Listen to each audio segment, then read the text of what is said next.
Bonjour à vous, bienvenue à l'école de guérison divine. Et nous allons lire Actes chapitre 14, versets 21 à 22. Actes chapitre 14, versets 21 à 22. Quand ils eurent évangélisé cette ville et fait un certain nombre de disciples, ils retournèrent à Lystre, à Icône et à Antioche, fortifiant l'esprit des disciples, les exhortant à persévérer dans la foi et disant que c'est par beaucoup de tribulations qu'il nous faut entrer dans le royaume de Dieu. Comprenez ceci. Tous les chrétiens sont appelés à souffrir pendant que vous êtes sur cette terre. Quand je dis que les chrétiens sont appelés à souffrir, ça ne veut pas dire que les chrétiens doivent souffrir de la maladie. Mais les chrétiens vont souffrir de la persécution.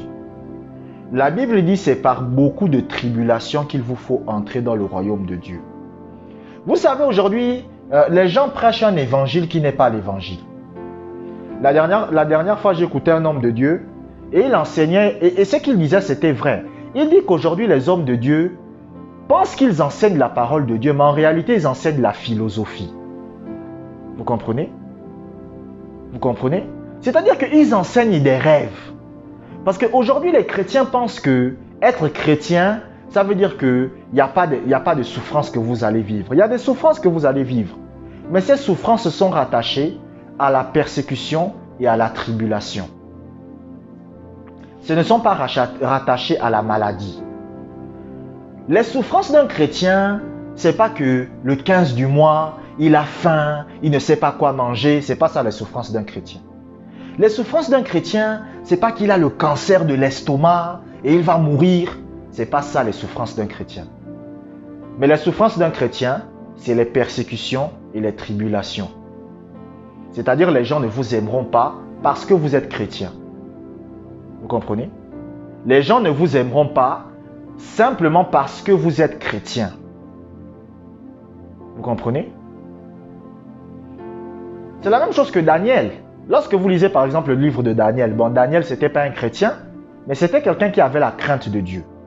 Mais vous allez voir que les gens avec qui Daniel travaillait le détestaient. Les gens avec qui Daniel travaillait ne l'aimaient pas. Vous comprenez? Pourtant Daniel ne les a rien fait. Daniel n'a jamais parlé mal d'eux. Daniel ne les a jamais critiqués. Daniel ne s'est jamais mal comporté avec eux. Mais pourtant, il voulait que Daniel meure. Vous comprenez pourquoi? Tout simplement parce que Daniel craignait Dieu. Ça, ce sont les souffrances qu'un chrétien soit appelé à expérimenter.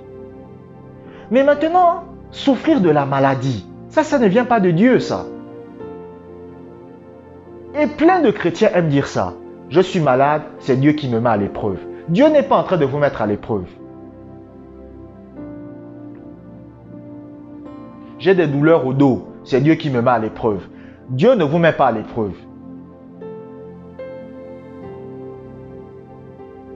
J'ai mon fils qui a tel problème. Vraiment, ça ne va pas. Dieu me met à l'épreuve. Ce n'est pas Dieu qui a donné la maladie à votre enfant.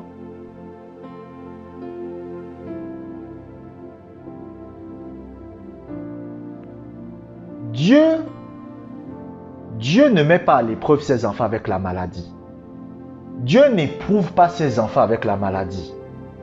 Dieu va vous éprouver à travers la persécution et la tribulation.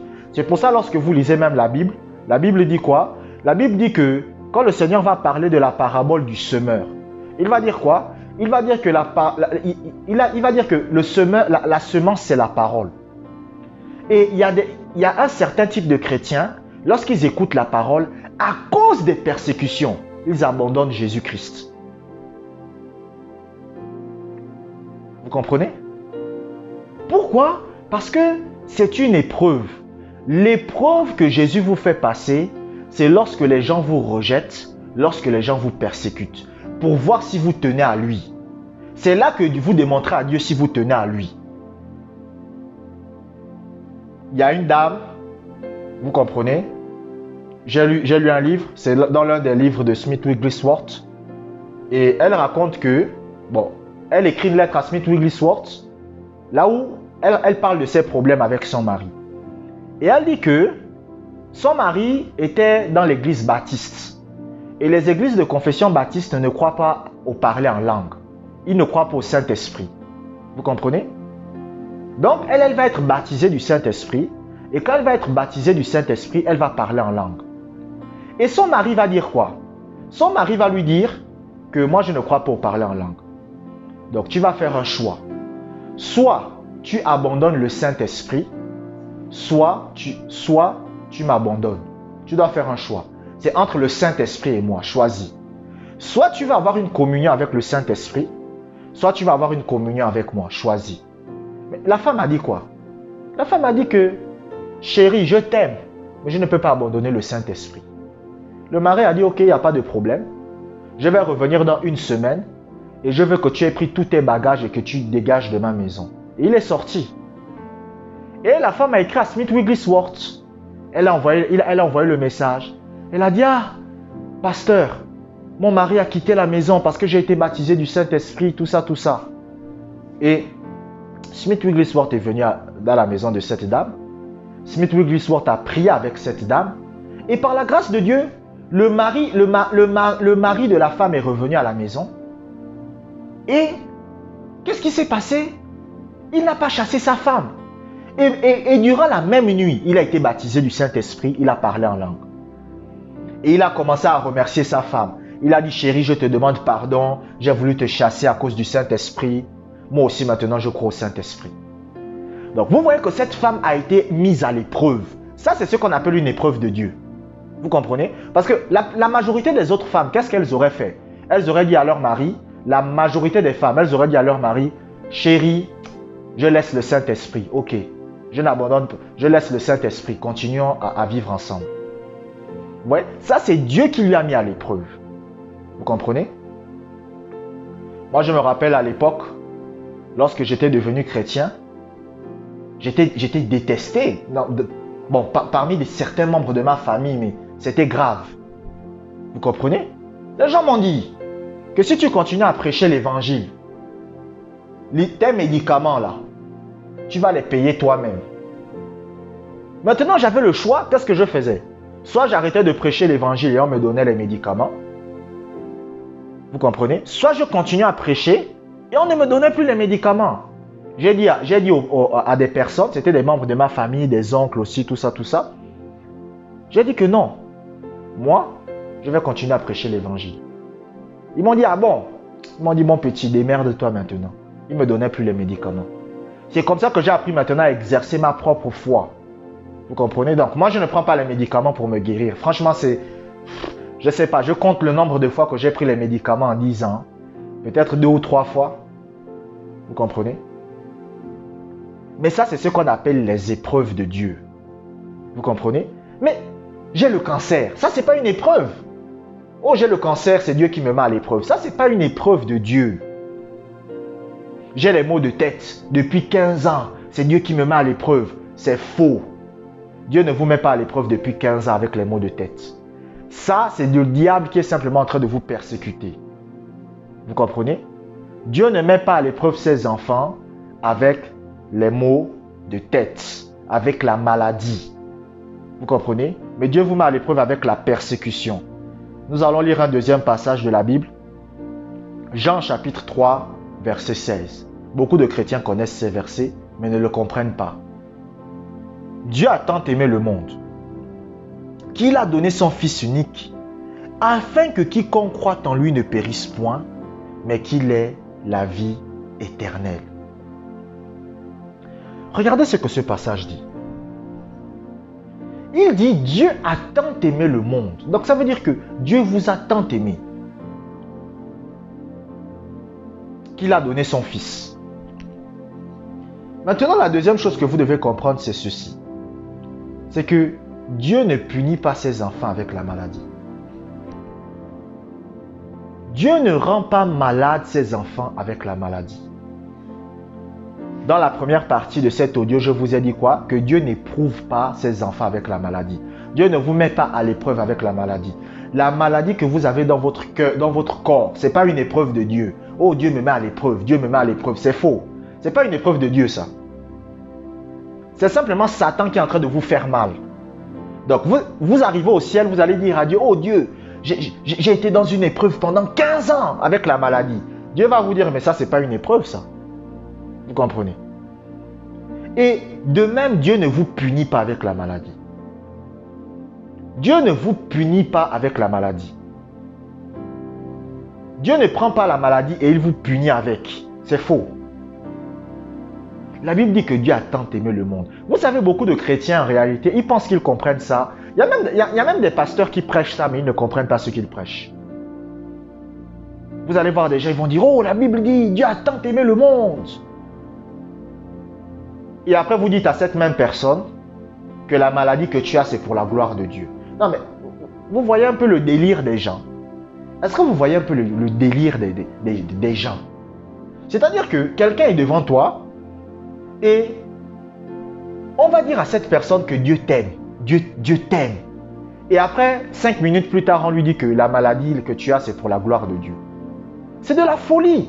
C'est pour ça que vous voyez que beaucoup de chrétiens aujourd'hui, beaucoup de gens aujourd'hui ne veulent pas devenir chrétiens. Pourquoi?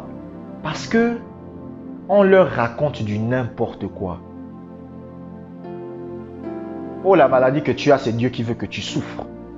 C'est Dieu qui te punit pour tes péchés.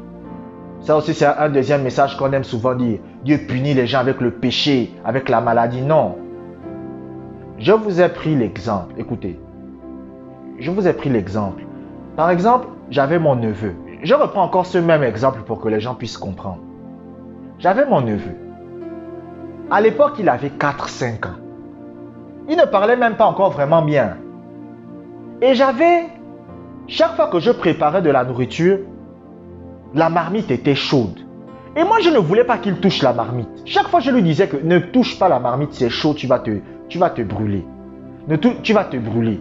Mais lui, toujours, il voulait aller vers la marmite pour toucher. Mais un jour, j'ai fait quoi? Au lieu de lui dire ne touche pas, j'ai laissé. J'ai laissé. Et quand il a touché la marmite, il s'est brûlé, il a pleuré. Vous comprenez? Et il n'a plus jamais recommencé ça. C'est comme ça que Dieu punit ses enfants. Vous comprenez? C'est comme ça que Dieu punit ses enfants. Mais est-ce que c'est moi qui a fait en sorte que... Est-ce que c'est moi qui a brûlé mon neveu? C'est moi qui l'ai brûlé? Non, je ne l'ai pas brûlé. Moi, je faisais que le prévenir, ne fais pas ça, ne fais pas ça, ne fais pas ça, ne fais pas ça. Mais lui, il a continué. Mais qu'est-ce que j'ai fait? Je le laisse. Et il a subi les conséquences des actes qu'il a posés. Vous comprenez? Vous comprenez? C'est la même chose que Dieu fait. Dieu n'envoie pas la maladie contre vous. Dieu ne vous punit pas avec la maladie. Mais c'est-à-dire que si vous marchez trop dans la désobéissance, si vous êtes trop dans la désobéissance, c'est-à-dire que vous refusez de faire ce que Dieu vous a dit, vous ouvrez la porte au diable pour vous-même.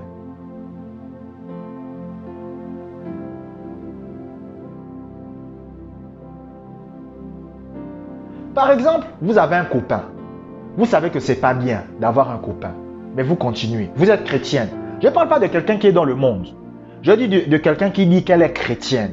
C'est-à-dire que vous dites que moi je suis une chrétienne. Vous avez un copain. Vous continuez avec votre copain. Vous continuez, vous continuez, vous continuez, vous continuez. Vous allez avec votre copain. Mais qu'est-ce qui se passe? Au bout d'un moment, vous allez ouvrir la porte au diable. Et le diable va vous sanctionner. Mais après maintenant, quand vous êtes sanctionné, est-ce que c'est Dieu qui vous a rendu malade? Ce n'est pas Dieu. Mais au départ, Dieu vous prévenait déjà qu'il ne faut pas que tu fasses ça. Il ne faut pas que tu fasses ça. Dieu vous dit par exemple que tu travailles dans une entreprise, arrête de voler. Arrête de voler l'argent de l'entreprise. Arrête de voler dans la caisse de l'entreprise. Arrête, arrête, arrête. Vous êtes chrétien. Vous savez que ce n'est pas bien de faire ça. Mais vous continuez, vous continuez, vous continuez. Maintenant, le jour où on vous attrape, vous allez en prison. Est-ce que c'est la faute de Dieu? Ce n'est pas la faute de Dieu. Mais Dieu prévenait déjà la personne que arrête de faire ça. Si tu continues à faire ça, on va t'attraper. Vous comprenez? C'est comme ça que Dieu punit ses enfants. C'est-à-dire que Dieu va vous prévenir. Et si Dieu voit que vous continuez, dans ce que vous voulez faire, Dieu va vous laisser. Il va vous dire, ok, il n'y a pas de problème, vas-y. Vas-y. Vas-y. Je vous remercie d'avoir écouté cet audio jusqu'à la fin. Que la grâce du Seigneur soit avec vous.